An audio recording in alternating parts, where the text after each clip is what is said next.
গরিবেরা ইফতারি খাইতে পারে না, বাচ্চাগুলো কিন্তু কাঁদতেছে।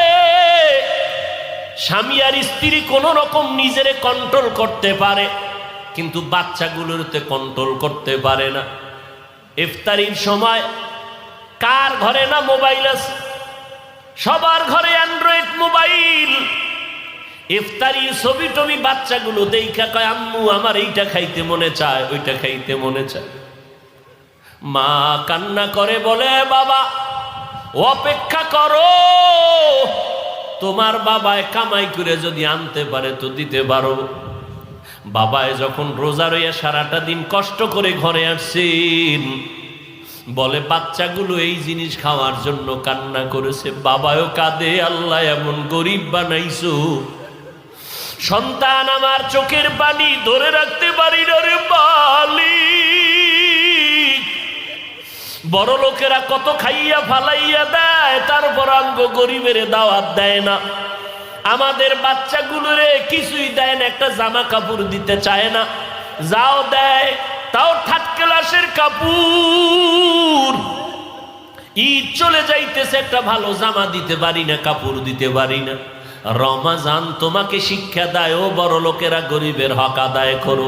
থার্ড ক্লাসের কাপড় দিয়া মানুষকে দেখাইও না তুমি ধনী।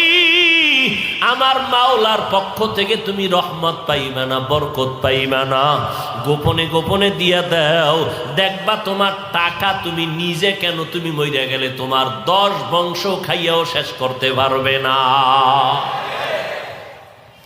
গরিবের হক আদায় করার মাস এই রমাজান, শিক্ষা গ্রহণ করো। ও আল্লাহর বান্দারা, কত আরামে আমরা সাহারি খাই। অনেকে ভোর রাতে মন ভরিয়া পেট ভরে খানা খাইতে পারে না, বাজার করার টাকা নাই। ও ভাই, কর্মচারীর টাইম মতো বেতনটাও পায় না, দেয় না।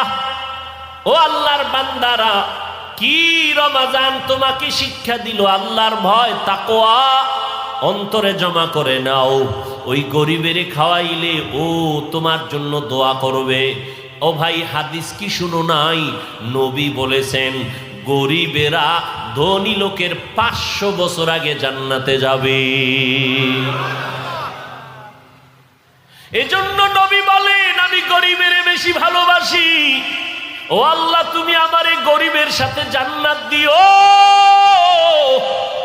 আমি গরিবের বড় মহব্বত করি, আমি এতিমের